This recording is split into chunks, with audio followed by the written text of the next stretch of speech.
Cavalier. Hi, Christy. Yeah, well, good for them, I guess. Yeah. Morning, Hello. Christy. Good morning.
Hi, Amy. Yep. Chad, do you want me to do the pledge for the first meeting? April said like a little over 4,000 Not the people second. from there. Are you ready? I'm unmuted if you want to start. Yep, I'm ready. So it being 10 a.m., I would like to call the annual meeting of the Joint Review Board regarding the TID annual report, TID District number 2 to order. If you would rise for the Pledge of Allegiance, please. Pledge allegiance to the flag of the United States of America and to the republic for which it stands, one nation, under God, indivisible, with liberty and justice for all. Nicole, has roll call been taken? Yes, it has. On the Zoom, we have Lisa Averkamp, who is the deputy treasurer, chief deputy treasurer for Outagamie County. We have citizen member Christy Dorsey. We have Amy Van Stratton from Fox Valley Tech. Rochelle's not on it now, so. Okay. And then in person, we have Dave Morak from Wapaka County, Scott Black from the school district, Chad Hurth, Judy Radke, and myself from the city. Thank you. Yep. All right, the second item is approval of agenda. Does anyone? Mark moves to approve the agenda as presented. He is not on the board for Oh, kids. yeah. Oh, Yeah, So you probably can't make the that. next three. So back to item 2, approval of the agenda. So moved. Can I get a second, please? I'll second. Christy? Yep. All right. Motion made by Scott, seconded by Christy. All those in favor? Aye. Opposed? Motion carried. All right, then the approval of the minutes from last year's meeting, the 6/27/2024 annual report meeting at TID 6. Any changes? Then I would entertain a motion. So move. A second? Second. Christy? That was Amy. Amy? Thank you. All right, a motion was made by Scott, seconded by Amy. All those in favor? Aye. Aye. All those opposed? Hearing none, motion carried. All right, then number 4 on the agenda, we're going to review the 2024 TID reports. So how I'm going to have actually all of these, we have 4 TID districts, that we'll be reviewing today, 1 in Outagamie County and then 3 in Wapaka County. So my intention is to first show you what that district looks like for each of them, or where it's located within the city, just to remind you what we're talking about. And then second, with each district, Chad's going to give you a little update of where things are at within that district. And then we'll go into the annual report. So, and then what we're approving actually as item 4 would be the approval of the annual report And this is required by the state that we meet on an annual basis and go through these. So we are now into district number 6 in Outagamie County. So the map shows you that we are in the industrial park back in Titan. Do you have the picture of that map? There it is. All right. So this is the district that we are talking about. And Chad, if you just want to give them a little update on where we're at and where we're going. So in TID 6, one of the biggest purposes was to start with an assistance with the Titan Industries expansion. They fulfilled that expansion. That assisted us in some public improvements. We had a stormwater ditch that needed some major repair that crossed underneath industrial loop road and then went southeast in between the piping company, which is indicated in the red and then the yellow there. So all those repairs have been done. We're setting our sights on after we kind of have a better idea where everything with the increment's going to go to look at some more road improvements in that area. We do have at least 3 parcels on the west side, kind of like a purple, the yellow, and the green. Those are still vacant. Those are available for developments as of yet. The purple one on the top left, I did send them, I sent the property owner a letter letting them know that that was in the TID district to see if there was any interest in developing or selling or things like that. I have not heard anything from that person. So I sent them a letter, and that's the only way of communication I have with them is just what the tax records has for that parcel. So I sent them a letter. We own the yellow parcel on the west side. That's where the city sign is. And then the green is Benchmark Realty. They did tear down their building, which was at the small parcel just to the south of that. I think it's indicated at 2310 there. They tore that down, and then they also own that parcel, and then the green parcel. They are interested in selling or developing. I've had several conversations with them in the past. I see that there is a blank sign that must just been put up recently, so I'm assuming there's going to be some signage, actual signage put up on there, hopefully indicating that it's for sale or for development. So we have some availability for some additional growth developments in that area, but everything's looking positive. Yeah. Any questions? All right, then we'll go through the annual report. To district number 6 came into the beginning of 2024 with a negative balance of $55,755. That means the increment will pay those dollars back to the general fund over time. Our increment currently is at 2,487. I would anticipate that to go up for next year. When you're talking manufacturing assessments, those go through the state of Wisconsin, and they always lag a year from what the city has control over with assessments. So we will see that increase next year. Our capital expenditures for 24 on page 2, $3,500, and we had some internal fees. So we had expenditures in 2024 of $5,516. And then, at the end of 2024, we are at negative $58,784 within that district. Again, those are currently unassigned fund balance within the city borrowed against, and then as increment comes in, we'll pay back that balance. And then on the back is actually information of the final page is assessed values, and actually our assessor works through these numbers. I looked for him to make sure that those are accurate. In fact, I was on the phone making sure that he had seen these, and he said they all tied out to what he knew. And then one of the things that I should point out here that they use for statistical purposes, and you'll see these on all of the annual reports, is the current year actual TID. So box number 3 down at the bottom is what I need to fill in. The current year actual TID impact to the tax would have been the impacts to the tax bill had this not been a TID district.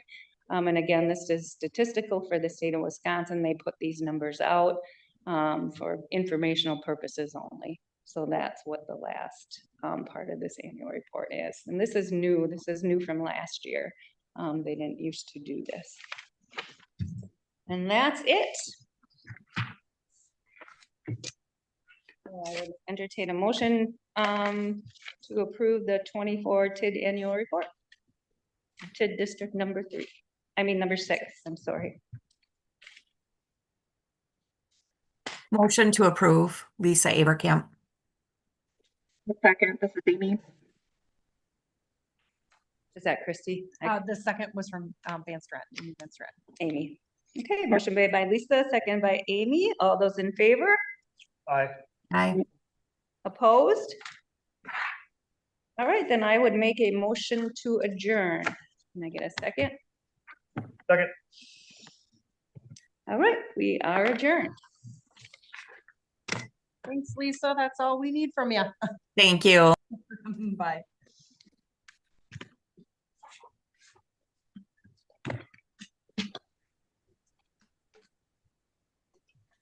Right, then it being 10:09 a.m. I would like to call the annual meeting of the Joint Review Board regarding the 2024 TID annual report, TIF annual reports for tax incremental districts number 4, 5, and 7 to order. Has roll call been taken? Yes, ma'am. Thank you. I would entertain a motion to approve the agenda. No more. Second. All right, Scott or Dave made the motion and Scott seconded. All those in favor? Aye. Opposed? Motion carried. And then approval of the minutes of our last annual meeting on 6/27/2024 for TID, and those were for TIDs 4 and 5. So move. Second. Scott made the motion and Dave seconded. All those in favor? Aye. Aye. Opposed? Motion carried. And then approval of the 9/4, September 4th, there was an amendment. So it is September 4th, 2024, meetings for TID 5, the amendment, and TID 7, the creation. Move. Second, I'll second, Ms. Christie. Christie. All right, motion made by Dave, seconded by Christie. All those in favor? Aye. Aye. Opposed? Motion carried. All right, now we will move into the review of each of the TID districts. We will begin with TID district number 4. And I think what I'd like to happen, just so that we have the ability to approve and not approve each of these individually, we will take each of them as we go through the annual, after we go through the annual report, and we'll do a motion of approval or disapproval at that time. All right, so we are starting with TID district number 4, and we are in Oshkosh Street in the Retzloff Apartments. And Chad, I'll turn it over to you to give an update. Yep, so this TID district, TID number 4, was developed to help spur some growth, especially in the area of, like Judy said, Oshkosh and West Beckert Street. That primarily was the Retzloff development, which was dubbed the Celestial Hills development. The developer completed his 6 8-unit apartment complexes. Those are fully built and they're leasing them out. I don't know if he's fully has everything filled, but everything looks positive over there. This increment grant to that developer was to assist with the Southland Lane Road extension. That was not in the TID district. So the Southland Lane Road extension helped finance that. The developer was in charge of financing the entire development with that grant increment. And he is currently working on developing single-family homes. He has requested some consideration to change the zoning to R2, which would allow for some duplexes in that area. That is going to council for a final consideration this month. But the development of the single-family homes, which is just outside the TID district, is underway as well. On the city side, we used some of that increment on our side for Oshkosh Street, which is currently being under construction right now. And then we'll kind of see where the financials goes in the future to see if we can use some of that increment for West Beckert as well. But that should have all the available lots, parcels in that district fully constructed on at this point in time. I'm not aware of any vacant parcels in that TID district currently for other development. Any questions? All right, then we'll go through the annual report. At the beginning of 2024, the district sat at negative 41,636. We collected $15,000-ish in tax increment. And if you turn to the next page, the expenditure side, the capital expenditures within the district were 135,000. Internal administration about 8. And then we do have a development agreement with Retzoff, so that half of the increment was paid over to him or to that development. So expenditures totaled 153,337. So that TID district currently sits at 178,799 in the negative. Also unassigned fund balance will pay the difference and then be paid back with increment over time. Just so you know, I know going into next year, we're gonna see this increment collected this year over $100,000 in that district. So we did take out a loan for the balance of what the grant did not pay for on Oshkosh Street, and all of that will be charged to this TID district. So that will all be paid back in TID dollars and not hit the tax roll.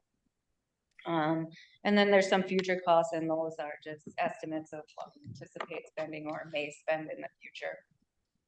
So then the same thing with the assessed values. Again, our assessor goes through all to make sure those are correct, and the same dollar amount is throughout all of these TID districts.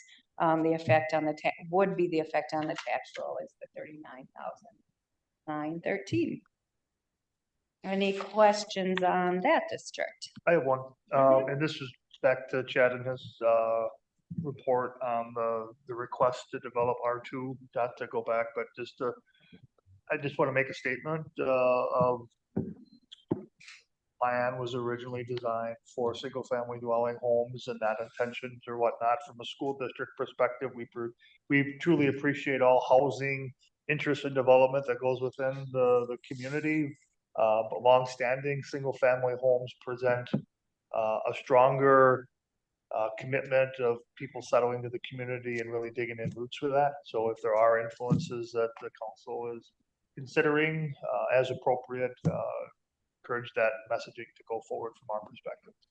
As of this point in time, the developer did request for the entire area to be R2, which would allow him to put some duplex or two-family unit houses in that area. He wasn't planning on doing the whole thing, but as it stands right now, the council after the last meeting decided to go through 2 readings, 2 council meetings. As of this point in time, the council is considering only doing half of that street. So the southern end of it, closer to the apartments, is R2, and continuing the R1 scenario on the north side. So I guess a compromise at that point in time. Yeah. But, All right. Well, thank you. All right, then I would entertain a motion on the TID District number 4 annual report. More folks. I would need a second, please. Second. Dave made the motion to approve, Scott seconded. All those in favor? Aye. Opposed? Motion carried. All right, then we will move on to TID District number 5. So we are currently in our, if you want to pull up the map, please.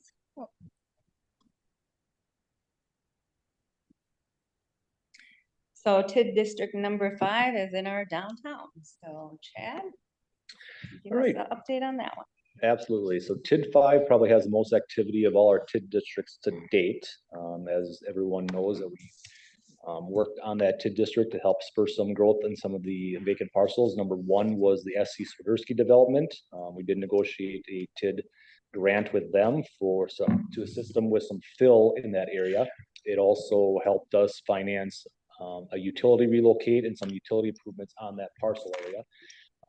If you've been through downtown, I don't know how you could have missed that there's a 4 unit or 4-level structure going up in on the Wolf River there. They are continuing that process. I see they've been putting on some exterior facade, which looks really nice right now. That's the 98 unit apartment complex, and they anticipate being open early 2026. They did have some delays in materials and things I heard, but they're still on task right now for 2026. Also on the north side of that TID district, we negotiated a grant, development agreement grant with First State Bank. They have completed their development on the north side. Another great development in the downtown there as well. Most recently, we've negotiated development agreements on the south side of that TID district, specifically at the corner of Wyman and Wolf River Avenue. That's where that old Pump 24 building used to be. The co-op owned that at one time. And then there's also a vacant lot south of that on the corner of Spring Street and Wyman. We've negotiated a development agreement with a developer for 2 6-unit or 6-plex apartment complexes on that lot. Those 2 lots have since been combined into 1 lot, and we're working on developing that.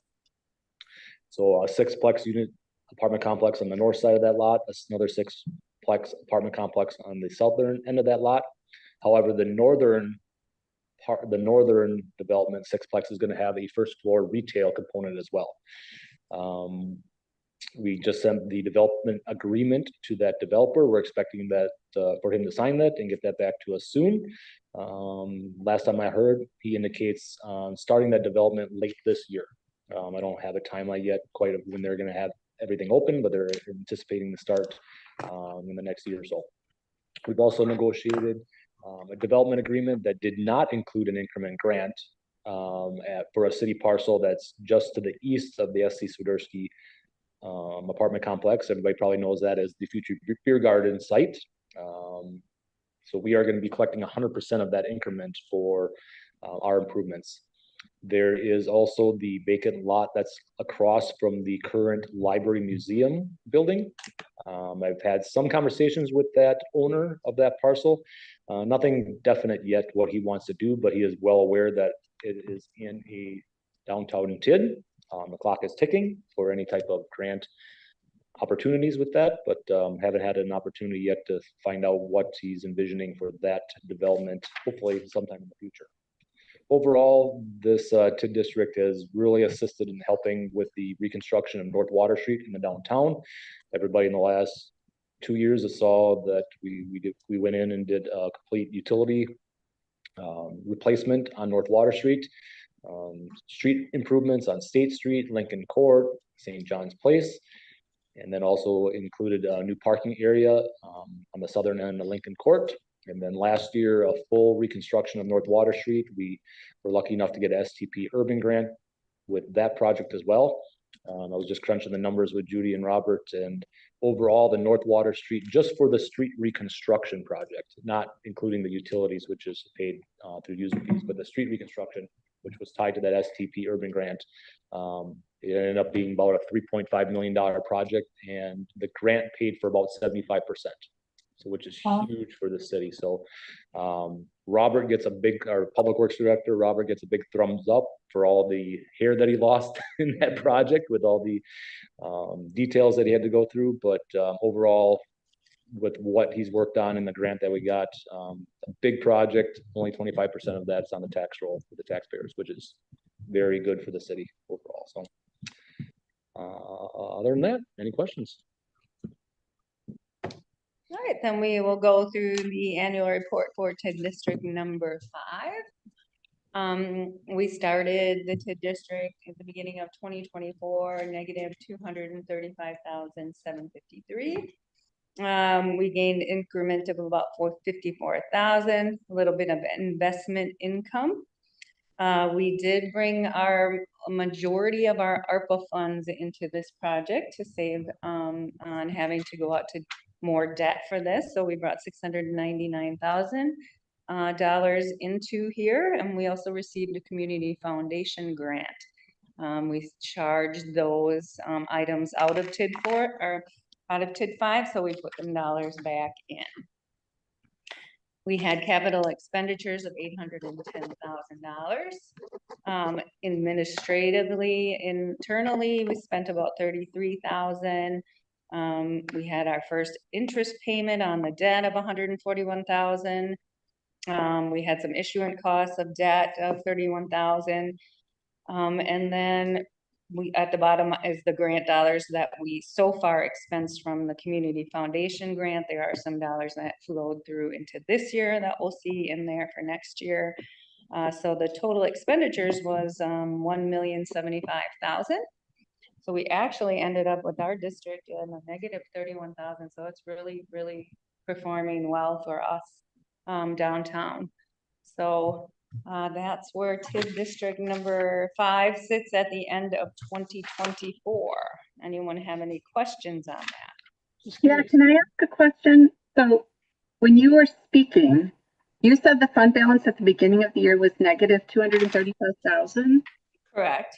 but the report shows, at least the report I'm looking at, shows a Oh, I'm positive. sorry. It is positive. You are correct. Okay, just wanted to make sure there wasn't an error.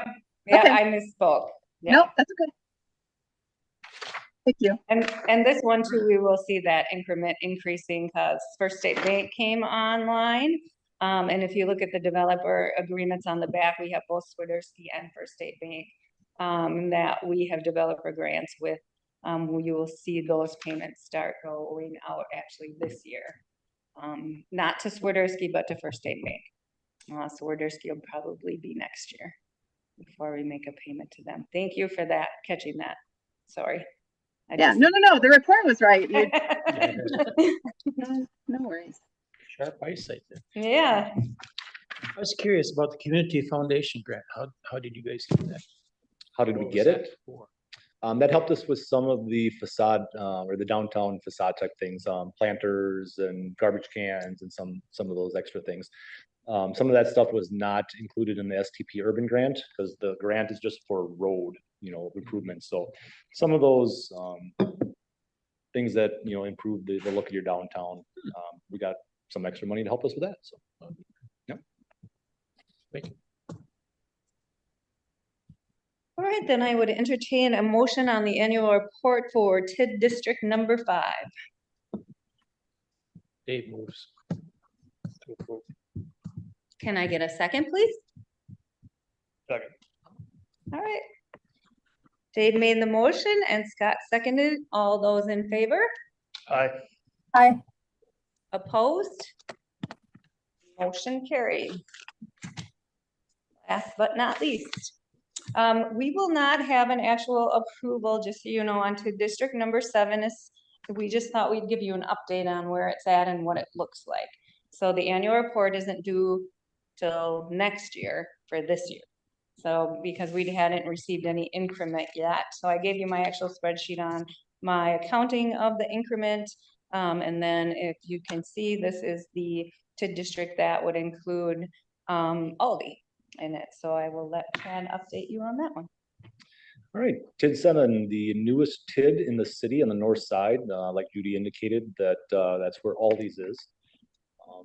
We were able to create this TID district before the Aldi's development occurred, so we are capturing their development as increment.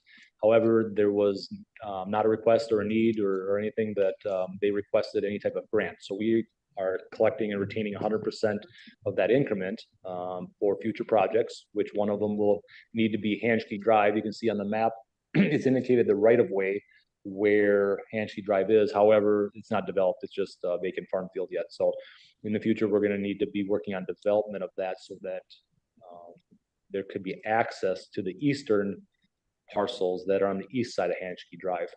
One of the exciting things that Robert, I'm going to give him kudos again, our public works director, with our Oshkosh Street project, they needed to take out the base, which was a good base, but they're taking that out and then they're putting in for all their deep digs. We're actually going to use that base as some of the base on this project. So we're getting, basically we're reclaiming and recycling the base. We can use that as a start for the Hanschke Drive. We're stockpiling it now, but in the future we can use that. So that'll help us financially with getting things going in that point. Other than that, Aldi's is the only development currently happening in there. There is another development on the southern end of Hanschke Drive where it is developed. When I'm talking about that, it's south of Sleepy Creek Pet Lodge. there is a business interested in building a Labrador, he calls it himself the Labrador Lodge, but it's a dog breeding service. He's interested in putting a building and development in that area south of Sleepy Creek Pet Lodge. Unfortunately, they did a wetland delineation. There is quite a bit of wetlands in there, so there's not a ton of developable land on those 3 parcels that are south of Sleepy Creek Pet Lodge. Hopefully there's enough that he can squeeze in his development, what he wants to do. So that would be the second development in that area. But he's waiting to see for the final wetland delineation report to see if he can fit in a structure into that, what's available for developable land in there. Other than that, there's a lot of other things that are just questions, answering questions in the works, but nothing definitive to report at this time. Any questions? All right. Hearing none, I can just give you my internal accounting so far. Of the TID district number 7. So basically started the district and all of the things that go along with that. So we currently sit at a negative 14,257 within the district. And again, there's no formal approval of this district. I would anticipate that being presented at next year's annual joint review board. So then, does anyone have any questions about any of the TID districts that we have went over, 4, 5, or 7? If not, I would make a motion to adjourn. I'll second that. All right, we have a motion and a second. All those in favor? Aye. Aye. We are adjourned. Thank you, everyone, for coming. Appreciate it.